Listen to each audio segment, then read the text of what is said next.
ദൈവികമായ രക്ഷയും കരുണയും നമ്മുടെ പേരുണ്ടായിരിക്കട്ടെ. വിശുദ്ധ ഖുർആൻ അധ്യായം 3 സൂറത്ത് ആൽ ഇമ്രാൻ വചനം 152. ബിസ്മില്ലാഹിർ റഹ്മാനിർ റഹീം.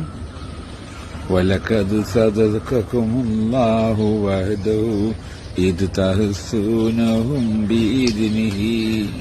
അള്ളാഹുവിന്റെ അനുമതി പ്രകാരം നിങ്ങളവരെ കൊന്നൊടുക്കിക്കൊണ്ടിരുന്നപ്പോൾ നിങ്ങളോടുള്ള അള്ളാഹുവിന്റെ വാഗ്ദാനത്തിൽ അവൻ സത്യം പാലിച്ചിട്ടുണ്ട്. ഹത്താ ഇദാ ഫസിൽതും വതനാസഹതും ഫിൽ അംരി വഅസൈതും മിൻ ബഅദി മാ അറാകും മാ തുഹിബ്ബൂൻ. എന്നാൽ നിങ്ങൾ ഭീരുത്വം കാണിക്കുകയും കാര്യനിർവഹണത്തിൽ അന്യോന്യം പിണങ്ങുകയും നിങ്ങൾ ഇഷ്ടപ്പെടുന്ന നേട്ടം അല്ലാഹു നിങ്ങൾക്ക് കാണിച്ചു തന്നതിന് ശേഷം നിങ്ങൾ അനുസരണക്കേട് കാണിക്കുകയും ചെയ്തപ്പോഴാണ് കാര്യങ്ങൾ നിങ്ങൾക്കെതിരായത്.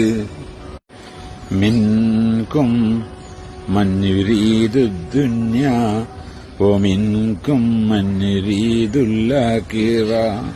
നിങ്ങളിൽ ഈ ലോകത്തെ ലക്ഷ്യമാക്കുന്നവരുണ്ട്, പരലോകത്തെയും ലക്ഷ്യമാക്കുന്നവർ നിങ്ങളിലുണ്ട്. സുമ്മ സറഫകും അന്നും ലിയബ്തലികും വലഖദ് അഫാ അൻകും വല്ലാഹു ദു ഫദ്ലിൽ അലൽ മുഅ്മിനീൻ. അനന്തരം നിങ്ങളെ പരീക്ഷിക്കുവാനായി അവരിൽ ശത്രുക്കളിൽ നിന്ന് നിങ്ങളെ അല്ലാഹു പിന്തിരിപ്പിച്ചു കളഞ്ഞു. എന്നാൽ അല്ലാഹു നിങ്ങൾക്ക് മാപ്പ് തന്നിരിക്കുന്നു. അല്ലാഹു സത്യവിശ്വാസികളോട് ഔദാര്യം കാണിക്കുന്നവനാകുന്നു.